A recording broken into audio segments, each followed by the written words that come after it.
Soy un cobarde que vive la vida que su difunta amante le compró con el silencio de nuestra hija. Esta es la cosa. Llevo casi 15 años con esto, y el peso sigue siendo el mismo. A veces creo que me voy a romper, que un día me despertaré y el secreto se habrá escapado por mis poros como un sudor frío, y entonces todos lo sabrán. Y si eso pasa, mi vida, la que he construido con tanto cuidado, simplemente se desmoronaría. Es jodidamente aterrador. Empezó como muchas cosas horribles de forma inocente, o al menos eso me decía a mí mismo al principio. Yo tenía 17, recién salido del cascarón de la preparatoria, con esa mezcla de arrogancia juvenil y terror al futuro. Estábamos en el último verano antes de que la vida adulta nos diera una bofetada. Yo era el chico que sacaba buenas notas, el que los padres citaban como ejemplo, el que no causaba problemas. Y por eso, supongo, me sentía tan asfixiado. Ella era todo lo contrario. Se llamaba Elena. Tenía esos ojos color ámbar que parecían saber más de lo que jamás sabrían los míos, y el pelo negro y liso que siempre olía a tabaco y a perfume floral barato. La conocí en el trabajo de verano. Una mierda de trabajo en un almacén, apilando cajas bajo un calor infernal. Yo lo hacía por el dinero para la universidad. Ella lo hacía simplemente para sobrevivir. Elena era 4 años mayor, 21. Para mí era un universo. Era libre, brutalmente honesta, y reía con una garganta raspada que me hacía sentir escalofríos por la espalda. Ella no se andaba con rodeos. Era directa como un puñetazo, y eso era refrescantemente aterrador. Al principio solo éramos compañeros de turno. Compartíamos cigarros a escondidas detrás de los contenedores y hablábamos de la vida. Ella de su exnovio, un miatse que la había dejado tirada con deudas y promesas vacías. Yo, de mis planes, ingeniería, un futuro estable, el camino que mis padres habían trazado para mí desde que nací. Ella me escuchaba con una media sonrisa, el humo subiendo en espirales sobre su cabeza, y a veces decía algo tan cínico y real que me hacía replantearme todo. La tensión se acumuló lentamente, como el vapor en un baño cerrado. Un día sus dedos rozaron los míos al pasarle un encendedor. La siguiente, nos quedamos un segundo de más mirándonos. Sus ojos. Juro que sus ojos me veían de una forma que nadie me había visto jamás. No como el futuro ingeniero o el buen hijo, sino como un hombre. Una noche salimos de turno. Ella me preguntó si tenía planes. Le dije que no.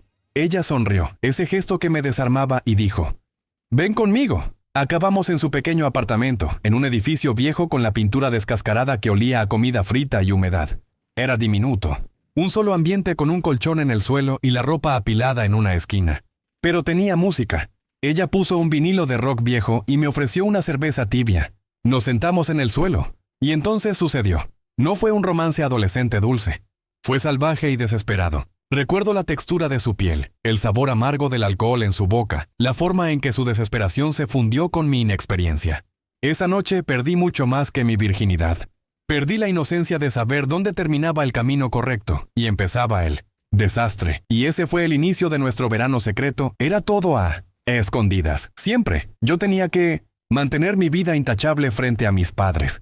Las mentiras se hicieron cada vez más elaboradas. Noches de estudio con un amigo, turnos extra de trabajo, cualquier excusa para poder pasar 2 horas con ella. Mi coche, un regalo de mis abuelos, se convirtió en nuestra cápsula de escape. Aparcábamos en sitios oscuros, con el aire acondicionado encendido, y hablábamos, o nos besábamos, o simplemente estábamos en silencio, sintiendo el calor del otro. Yo estaba enganchado. No solo a ella, sino a la adrenalina. A la idea de que estaba viviendo una doble vida, una que mis padres y todo mi entorno jamás hubieran aprobado. Ella era mi droga y mi escape. Era cruda, a veces cruel, pero siempre real. Me enseñó a maldecir, a beber licor fuerte, a no avergonzarme de mis deseos. Me sacó de mi burbuja de privilegio y me mostró un mundo de facturas, trabajos de mierda y sueños rotos. El tiempo se agotaba. Faltaba un mes para que me fuera a la universidad, a cientos de kilómetros. La presión se hizo insoportable. Yo sabía que esto tenía fecha de caducidad. Ella, creo, lo sabía desde el principio. Una noche estaba con ella en su apartamento. Estábamos acostados, la música baja. Yo estaba trazando los tatuajes descoloridos de su brazo. Me atreví a preguntar con la voz temblorosa: «¿Qué va a pasar con nosotros cuando me vaya?». Ella se quedó en silencio un momento.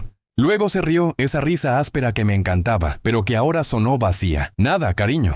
Nada en absoluto. No digas eso», le supliqué. «Podemos hacerlo funcionar. Los fines de semana te llamo». Ella se giró para mirarme. Sus ojos ya no eran de color ámbar cálido. Eran duros. «Escúchame, niño bonito. Tú tienes un boleto de salida. Yo no. Tú vas a estudiar ingeniería, vas a tener un trabajo de traje y corbata, vas a casarte con una chica de tu clase que sepa de vinos y galerías de arte. Yo me quedo aquí en este agujero peleando por el alquiler. No somos el mismo mundo, ¿entiendes? Y no voy a hacer la cosa divertida que tienes que dejar atrás. Me dolió.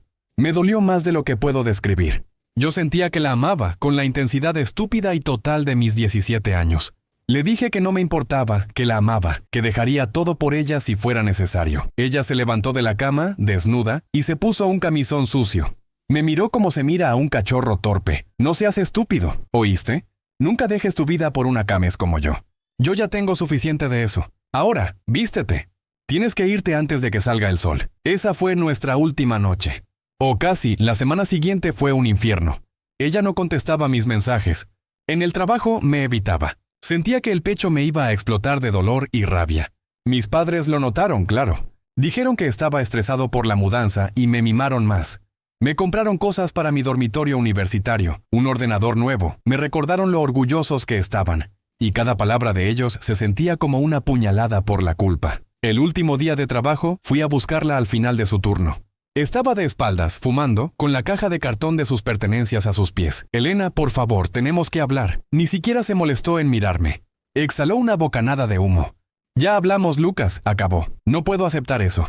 Al menos dame una razón. Mírame a los ojos y dime que no significó nada. Ella se giró. Sus ojos estaban rojos, pero su expresión era de acero. Se acercó a mí, me tomó la cara entre sus manos y me dio un beso corto y frío. Significó algo, mucho. Ahora, vete. Y no vuelvas a buscarme. No arruines tu vida por mi culpa. Y con eso se fue. Subió a un autobús con su caja y no la volví a ver. Me fui a la universidad sintiéndome como si me hubieran arrancado un órgano. Los primeros meses fueron una niebla de estudio, alcohol y un vacío profundo. Me prometí que la olvidaría.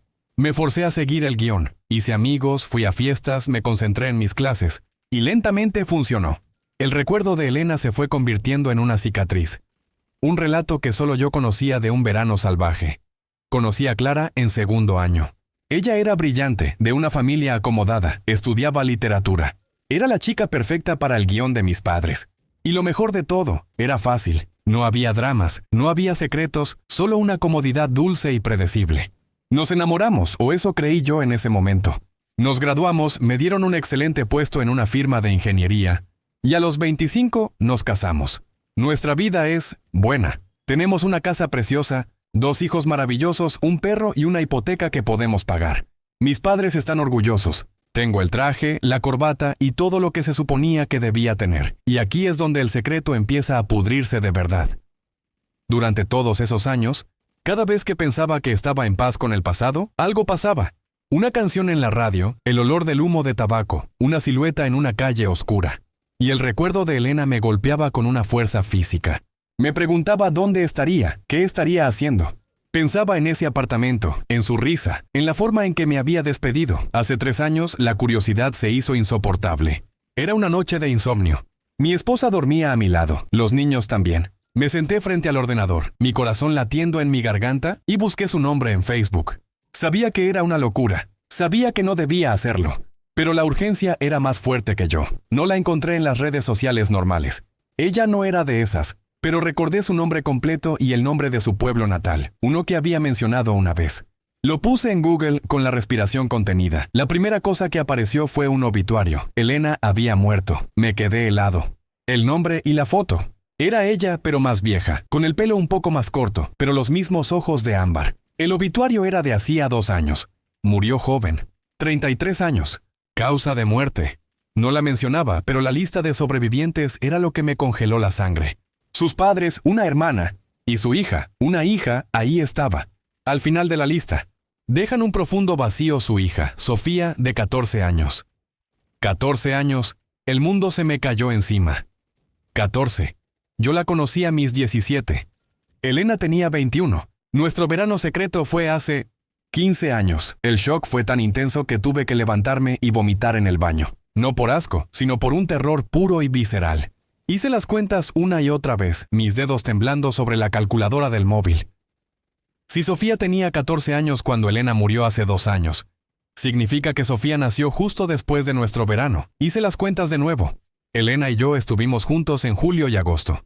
Me fui a la universidad a finales de agosto. Si ella quedó embarazada en esas semanas, 9 meses después, la niña habría nacido en la primavera siguiente. Tenía que ser una coincidencia. El universo no podía ser tan coma conmigo. Había miles de Helenas, pero la foto, el pueblo y la edad. Todo encajaba con una precisión quirúrgica que me hacía querer gritar. Busqué más. Con el obituario, encontré el perfil de su hermana en Instagram. Y en él, fotos de Helena. Sí, la misma Helena. Y luego, en las fotos más recientes, una niña. Una adolescente de cabello negro y ojos ámbar. Los ojos de Helena. Y Dios, la boca. La curva de la boca era exactamente la misma que la mía cuando sonreía tímidamente. El pánico se apoderó de mí. No podía contárselo a nadie. No podía. Si Sofía era mi hija, significaba que Helena me había mentido. No solo al decirme que no éramos nada, sino al dejarme ir a mi vida perfecta sin saber qué llevaba a mi hijo. Pero luego, la otra verdad, la más dolorosa, me golpeó. Ella me salvó. Me obligó a irme. Me liberó de la responsabilidad de esa vida que me había dicho que no era para mí. Si me lo hubiera dicho, lo habría dejado todo. Habría abandonado la universidad, el futuro, y me habría quedado con ella en ese apartamento pequeño, y juntos habríamos luchado. Y probablemente nos habríamos hundido. Ella no lo hizo. Me dio una bofetada y me obligó a vivir la vida que ella sabía que merecía, que mis padres querían para mí, y ella cargó con todo el peso, sola. Este pensamiento me destruyó. Ella me llamó niño bonito y estúpido, pero su acto final fue de un amor desesperado y de una nobleza que yo, en mi vida cómoda, jamás podría igualar. Ella sacrificó el derecho de su hija a conocer a su padre por mi futuro, y yo la olvidé. No es que no la recordara, pero la encapsulé. La archivé como el error de juventud, y seguí adelante sin mirar atrás. Desde esa noche, el secreto se ha convertido en mi sombra. He estado investigando discretamente. Su hermana, que parece estar a cargo de la niña, vive en el mismo pueblo. He visto fotos de Sofía. Es una chica preciosa. Parece inteligente. A veces la miro a través de la pantalla y siento un dolor físico en el pecho, un anhelo que no puedo nombrar. Mis hijos. Amo a mis hijos. Son el centro de mi universo. Son rubios como Clara, con la sonrisa abierta y fácil. Sofía es diferente. Es oscura, intensa. Es una parte de mí que nunca he permitido que nadie vea. La pregunta que me carcome es, ¿qué hago? Tengo 32 años. Llevo una vida de mentira construida sobre una base que, si se revela, lo destruirá todo. Mi matrimonio no sobreviviría. Clara es una mujer buena y estable, pero su sentido de la moral es estricto. La idea de que tuve un amorío secreto con una mujer de clase baja, que tengo una hija bastarda que oculté, la destrozaría. Y a mis padres, les daría un infarto. Su reputación, su orgullo. Pero hay una niña ahí fuera. Mi sangre, que ha perdido a su madre y ahora es huérfana de padre, aunque él esté vivo y bien a unos cientos de kilómetros. A veces pienso en ir. Conducir hasta el pueblo, tocar la puerta de la hermana de Helena y decir, soy Lucas, yo soy el padre de Sofía. ¿Pero qué le diría a Sofía? Hola, soy el hombre que se acostó con tu madre hace 15 años y luego se borró del mapa porque tenía planes de vida mejor, y ahora que ella está muerta he venido a reclamar mis derechos de paternidad. Sería egoísta. Sería perturbar una vida que ya ha sufrido bastante, solo para aliviar mi propia culpa. He pensado en el dinero. Podría mandar ayuda anónima, depositar una gran suma para su educación. Pero el dinero es una solución fría y no es lo que ella necesita. Necesita un padre. Y la ironía es cruel. Yo soy un buen padre para mis otros hijos. Juguetón, presente, amoroso. Y la vida me obligó a negarle esa parte a mi primogénita. La otra opción es lo que estoy haciendo ahora. El silencio absoluto. Seguir con mi vida perfecta, mi mentira dorada. Dejar que la hermana de Helena, que parece ser una tía cariñosa y responsable, críe a Sofía. Dejar que la niña piense que su padre es una sombra, un error, o simplemente un desconocido. Pero cada vez que mi hijo me abraza, o mi hija me pide que le lea un cuento, pienso en Sofía, pienso en Helena, que murió creyendo que había hecho lo correcto al salvarme. Y me pregunto si el costo de mi vida perfecta es mi alma. He llegado a una conclusión oscura y aterradora. Voy a seguir en silencio. No puedo destruirme a mí mismo ni a mi familia. Soy un cobarde, lo sé. Pero soy un cobarde que tiene una esposa y 2 hijos que dependen de él. Revelar la verdad causaría una devastación nuclear. Y la principal víctima sería Sofía. Sería arrancada de su único hogar, expuesta al escándalo, y tendría que lidiar con un padre que apareció de la nada, manchado de mentiras. Mi silencio es la última acción de nobleza que me queda, por pervertida que sea. Es mi forma de honrar el sacrificio de Elena. Dejo que mi hija siga viviendo en paz, aunque eso signifique que mi paz está rota para siempre. Pero voy a hacer algo. Llevo meses planeando esto. Estoy creando un fondo fiduciario anónimo para la educación de Sofía. Serán fondos cuantiosos, suficientes para que no le falte nada, universidad, salud, lo que sea. Y lo voy a gestionar a través de un bufete de abogados en una ciudad distinta, con instrucciones estrictas de total anonimato. Además, he estado escribiendo una carta larga, detallada, a Sofía, contándole la verdad. ¿Quién soy? ¿Quién fue su madre? La historia de nuestro verano, la razón por la que no estuve. No se la daré ahora. Eso sería el fin. Pero la voy a guardar. La voy a guardar en una caja de seguridad, con instrucciones de que solo se le entregue a ella el día que cumpla 25 años, o el día que mi esposa, si yo muero antes, me pregunte por esa caja. Es una bomba de tiempo. Si llego a ser viejo, moriré con el secreto y mi hija, con suerte. Tendrá una vida adulta estable y una fortuna para empezar. Leerá la carta y me perdonará, o me odiará, pero al menos tendrá la verdad, y si muero joven, la verdad saldrá. Y ese es el único consuelo que tengo. Ahora, cuando miro a mi esposa, la abrazo con más fuerza. Y cuando miro a mis hijos, me siento el hombre más falso del mundo. Vivo en un infierno privado que yo mismo creé, pero por el que Elena pagó el precio más alto. A veces, por las noches, me siento en el jardín y miro las estrellas, y me pregunto si ella me está mirando. Y si lo hace, no sé si me sonríe con pena o me escupe con desprecio. Solo sé que cada día que pasa es otro día en que traiciono a mi hija por el bien de mi familia. Y esta es mi penitencia, esta es mi vida, y es la motzita más triste de todas. El día a día es una capa de hielo muy fina sobre un lago profundo. Debajo está el fango, el frío. Y yo camino sobre esa capa, sonriendo, haciendo chistes con mis compañeros de trabajo, discutiendo con Clara sobre qué color pintar la habitación de invitados. Y en mi cabeza, la niña, Sofía, es una presencia constante. Es como un fantasma que se sienta a la mesa conmigo, que me mira desde el asiento trasero del coche. No puedo dejar de buscar. Sé que dije que iba a guardar silencio, pero la mente es débil. No hago búsquedas directas, eso es demasiado peligroso, deja rastros. Me meto en grupos de Facebook de su pueblo. Veo fotos de eventos locales, festivales, partidos de fútbol, siempre buscando ese rostro. Los ojos de Elena y mi propia mandíbula marcada. Una vez la encontré, en una foto borrosa de un evento de la escuela. Estaba en la fila de atrás, junto a otra niña. Alta, ya, con el pelo recogido y la mirada un poco distante. La reconocí al instante. Sentí un vuelco en el estómago tan fuerte que tuve que cerrar el portátil y respirar hondo. Esa noche, Clara me preguntó qué me pasaba, que me veía tenso. Le dije que era el trabajo, un proyecto grande. Ella me abrazó y me dijo que me tomara un descanso. La abracé de vuelta y sentí el peso de mi traición como una armadura que me asfixiaba. Es una mujer tan dulce, tan transparente. Ella confía en mí ciegamente. Me mira con una admiración que no merezco. Y la culpa me corroe, me desgasta los bordes. He llegado al punto en que mi vida se ha convertido en una serie de rituales obsesivos para compensar. Soy un esposo y un padre demasiado bueno. Hago doble turno en la casa. Me ofrezco para llevar a los niños a todas partes. Estoy hiperpresente. Lo hago porque siento que, si soy un padre y esposo impecable aquí, de alguna manera compensaré el agujero que dejé en la vida de Sofía. Es un juego estúpido. Lo sé, el karma no funciona con saldos positivos, la mayor dificultad es la carta. La estoy escribiendo en un documento encriptado, que guardo en un pendrive en esa caja de seguridad. Empecé a escribirla como una disculpa, pero se convirtió en una confesión, y luego en una biografía. Le hablo de Elena, le cuento cómo era, salvaje, real, y llena de una luz que yo nunca había visto. Le cuento de la forma en que me enseñó a no tener miedo, y de la forma en que ella se sacrificó por mí. Le cuento lo hermosa que era su madre. Es la única forma que tengo de mantener viva la memoria de Elena. De que mi hija sepa que su madre no fue solo una nota al pie en mi vida, sino el evento más importante. Mientras escribo, lloro a veces. Es el único momento en que me permito la verdad. Mi vida se ha convertido en una actuación constante. Y ese documento es mi único lugar seguro, mi confesionario. Hace unos 6 meses, la situación escaló a un nivel que me hizo temblar. La hermana de Elena, la tía de Sofía, se llama Mariana. Es unos años mayor que Elena. Por lo que he visto en redes, es una mujer fuerte, trabajadora, que adora a su sobrina. Es evidente que está luchando. Su trabajo es modesto y el coste de criar a una adolescente es alto. El fondo fiduciario que creé ya está activo. Es intocable para ellas. Está configurado para liberarse solo con propósitos educativos o de salud graves. Pero quería ayudar de una forma más inmediata. Usando una VPN y varias cuentas falsas, localicé un foro de recaudación de fondos para causas locales del pueblo de ellas.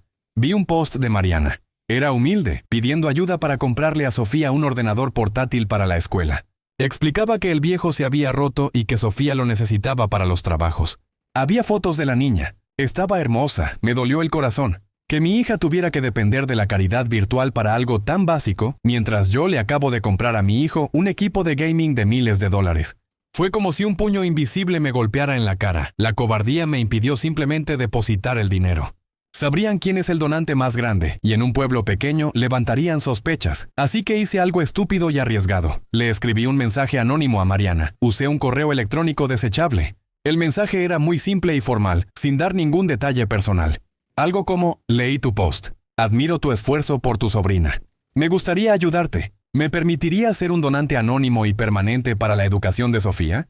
Podríamos coordinar un pequeño pago mensual que la ayude a ella sin llamar la atención. Soy un empresario que valora la educación. Esperé un día entero con el móvil en la mano como un adolescente. Finalmente me contestó. Estaba a la defensiva, como era de esperar.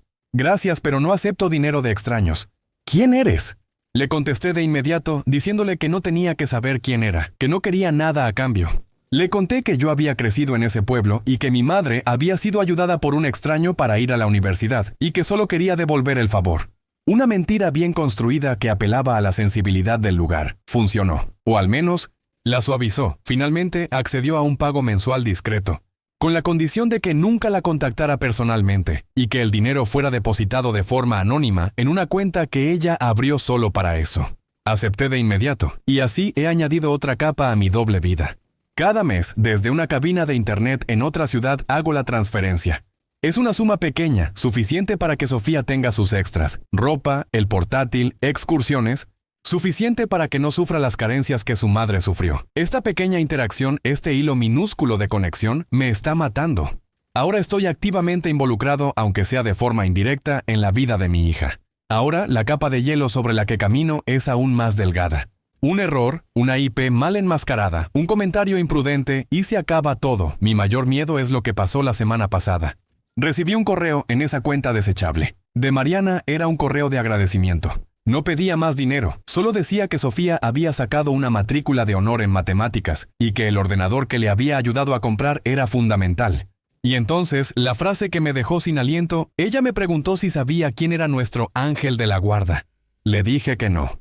Pero Sofía dijo, dile gracias y dile que a veces la vida es dura, pero que hay gente buena que recuerda a los demás. Y me recordó tanto a su madre. Elena siempre fue así. Tuve que salir a caminar en medio de la noche. Me senté en un banco del parque, con las lágrimas heladas en las mejillas, pensando en esa frase. Gente buena que recuerda a los demás. Recordar. Ella no sabe quién soy, pero me ve como alguien que recuerda. Esa niña tiene el alma de Elena. Es fuerte y noble. Y yo estoy sentado en mi vida de mentira, viviendo la farsa. Y mi hija me está dando las gracias por un acto de caridad que es solo una pequeña compensación por el daño irreparable que le hice. Ahora el dilema es más grande. No solo el secreto me consume, sino que el contacto indirecto con Sofía me ha hecho amarla. Una noche, mientras mis hijos dormían, abrí el portátil, encendí la VPN y miré el perfil de Mariana. Había una foto de Sofía en el parque. Estaba sonriendo, con esa sonrisa que es la mezcla exacta de la curva de mis labios y la intensidad de los ojos de su madre. La guardé en una carpeta oculta. Es la única foto de ella que tengo, y me hago la misma pregunta. ¿Vale la pena mi vida, mi matrimonio, si el precio es la verdad y la conexión con mi hija? Mi plan de la carta a los 25 años me parece una cobardía aún mayor. Es delegar la responsabilidad al futuro. Es decir, aquí está tu verdad, cuando yo ya esté muerto o demasiado viejo para lidiar con el impacto. Pero el miedo es como la gravedad. Me mantiene atado a mi silla, a mi trabajo, a mi esposa. Me obliga a seguir siendo el hombre que todos esperan que sea. Y ese hombre es un fraude. Y así sigo, mi vida dividida en dos. El exitoso, feliz hombre de familia y el padre secreto que deposita dinero a escondidas en un pueblo que no ha pisado en 15 años. Me pregunto cuánto tiempo más podré mantener este equilibrio. Siento que estoy a punto de caer, y cuando caiga, la destrucción no será solo mía, será de todos.